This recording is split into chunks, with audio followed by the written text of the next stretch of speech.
నా దగ్గర ఉన్న ఈ 9 నాణేలు నీకు ఇస్తున్నా అని చెప్పి నవవిధ భక్తులకు చిహ్నాలుగా బాబా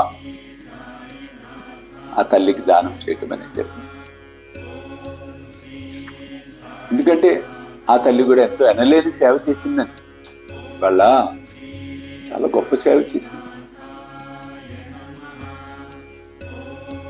చాలా గొప్ప సేవ చేసింది. మరి చిన్న చిన్న తప్పులు ఉన్నప్పుడు తండ్రి సరిదిద్దాలి కదా. చూడండి, ఒకరోజు బాబా ఆకలికి వేస్తున్నప్పుడు, అమ్మా ఆకలి వేస్తుంది, రొట్టె తీసుకురా అన్నాడు. ఆమె తెచ్చి బాబాకి ఇవ్వగానే బాబా ముందు ఒక కుక్క మురుగుతూ ఉంటే కుక్కకు వేశాడు బాబా. పాపం ఈ తల్లి కోపం వచ్చింది, ఇంత కష్టపడి చేస్తే కుక్కకు వేస్తావా తండ్రి అంటే బాబా నవ్వి, కుక్క ఆకలి నా ఆకలి ఒకటేనా, ఎవరైతే ఆకలితో ఉన్న వారికి పట్టడన్నం పెడతారో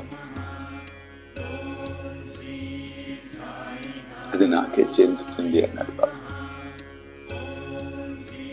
అంటే ఆ తల్లికి ఉద్బోధన చేశాడు, ప్రతి జీవిలో నేను ఉన్నాను, అణువణువున కణమున ఉన్నవాడిని. కాబట్టి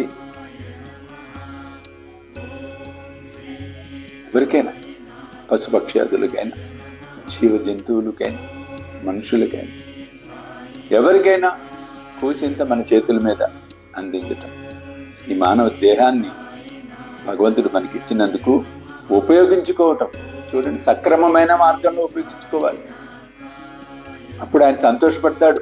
ఉదాహరణకి మీ ఇంట్లో ఒక చిన్న పిల్లవాడు ఉన్నప్పుడు ఒక మంచి బొమ్మ కొని ఆ పిల్లవాడికి మీరు ఇచ్చినప్పుడు వాడు దాని దగ్గర జాగ్రత్తగా దాచిపెట్టుకుంటూ రోజు ఆడుకుంటూ మళ్ళీ లోపల దాచిపెట్టుకుంటుంటే ఎంత ముచ్చట వేస్తుందని మీకు. మీరు ఆ బొమ్మ కొనివ్వగానే వాడు వెంటనే మీ కళ్ళ ముందే నేలకేసి కొట్టి పగలగొట్టేశాడు అనుకో, మీకు మరొకసారి ఇవ్వబుద్ధి అవుతుందా, కొనబుద్ధి అవుతుందా? కాబట్టి భగవంతుడు మనకి మానవ దేహాన్ని ఇచ్చాడు, మానవ జన్మనిచ్చాడు. కాబట్టి దీన్ని సార్థకం ఎలా చేసుకోవాలి? కర్తవ్య కర్మలను ఆచరించాలి. ఎట్టి పరిస్థితుల్లో కష్టాలకు భయపడు ధైర్యంగా అడుగులు వేయాలి. ఆ తండ్రి మనకు తోడుగా ఉన్నాడు, ఖచ్చితంగా మనం ముందుకు నడిపిస్తాడు. ఈ నమ్మకాన్ని అన్నిటికీ కోల్పోకండి, ధైర్యంగా ఉండండి, ధైర్యంగా అడుగులు వేయండి.